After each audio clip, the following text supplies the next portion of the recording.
सैयदना लूत के उनकी कौम पर जो अल्लाह ताला ने सजा नाफिज की, तो ये बाद में आने वाले जमानों के लिए सजा ये क्यों मुकर्रर नहीं की गई?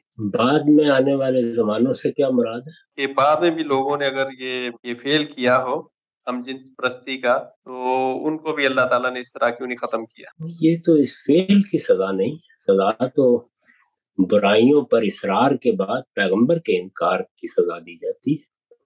ये बुराई इस नौइयत की हो, ये आम जना हो, ये कौम शुएब का कम तोलना हो, डाके डालना हो, ये तो बयान ये किया जाता है कि जब कौमें बाज जराइम का इर्तिकाब करती हैं तो अल्लाह ताला उनकी तरफ पैगंबर भेजते हैं, पैगंबर उनको दावत देते हैं, और जब वो उन बुराइयों से बाज नहीं आते, शिर्क पर या इस तरह के दूसरे जराइम पर इसरार करते हैं और पैगंबरों के इत्माम हुज्जत के बाद भी इसरार पर कायम रहते हैं, यहाँ तक कि खुद पैगंबरी की जान के दरपे हो जाते हैं, तो फिर अल्लाह ताला उनको सजा देता है।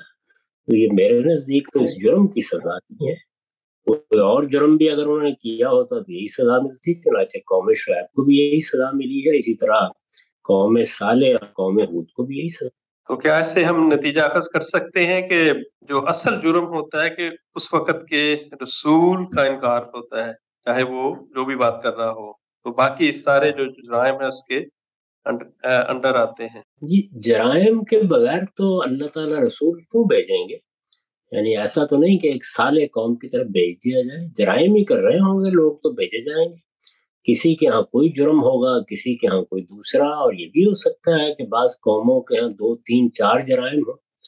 जराइम ही की वजह से किसी कौम का इंतखाब होता है कि वो सरकशी इख्तियार कर रही है, लिहाजा रसूल भेजा जाए।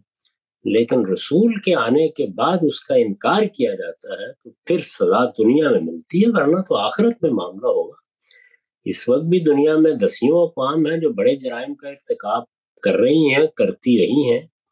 उनको ये कैसे हो सकता है कि इसी दुनिया में सजा दी जाए? दुनिया में सजा के लिए इत्माम हुज्जत जरूरी है, वो पैगंबर के जरिए से हो जाएगा तो सजा दी जाएगी। सजा जराइम ही की होती है, लेकिन जराइम की सजा मुकदमा चलने के बाद दी जाती है। अल्लाह का मुकदमा ये है कि मैं अपना रसूल भेजूंगा और फिर सजा दूंगा। इसी को बयान किया है, मा कुन्ना मुअज़्ज़िबीन हत्ता नबअसा रसूला।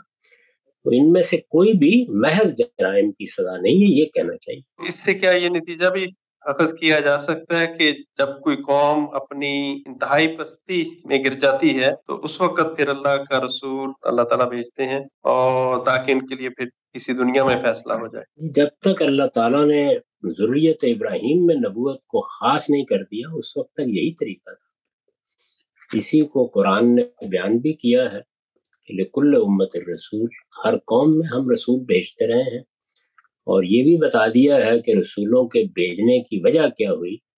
लोगों ने असल हकीकत को गुम कर दिया, दीन के मामले में शदीद इख्तलाफात में मुब्तला हो गए।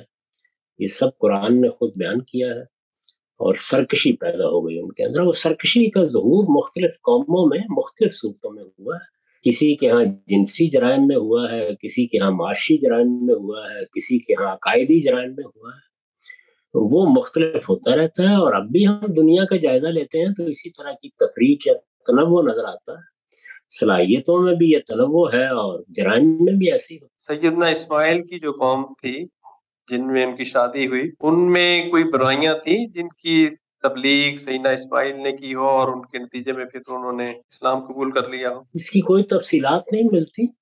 यही मालूम होता है कि एक बदवी मिजाज की कौम थी, और ये इलाका भी इसी तरह का था। उस वक्त भी वादी गैर ज़राई थी। तो बदवी लोगों के यहाँ क्या बुराइयां हो सकती हैं, ज्यादा से ज्यादा हम तसव्वुर कर सकते हैं। और ये भी बिल्कुल मुमकिन है कि बुराइयों के बावजूद, बुराइयां तो इंसान से होती हैं, बुराइयों के बावजूद बहसियत मजमूई कौम का मिजाज नेकी और खैर और सलाह का रहा हो, और यही बायस बना हो कि जैसे ही उन्होंने देखा कि यहाँ इब्राहिम जैसी शख्सियत आई है और हजरत इस्माइल यहाँ पे आबाद है और हरम बनाया गया है, क्योंकि ये तो एक कबायली माशरे में बाकी ही नहीं रह सकता था अगर वो कबूल ना करते। इसलिए मेरा तो रुझान ये है कि इब्तदा ही में उन्होंने खैर मकदम किया और कबूल किया।